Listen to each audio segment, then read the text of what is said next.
tayo ng buko.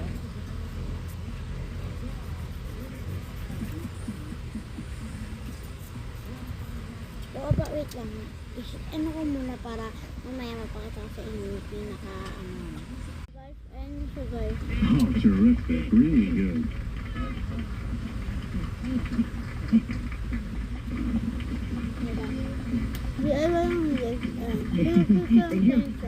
Thank you. Annalie. Mga kapatid, maraming salamat. Nandito kayo lahat celebrating the birthday of my daughter, Annalie.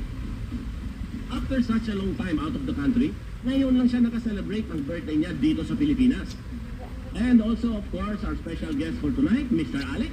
Thank you. Please like and subscribe. Bye. Annalie!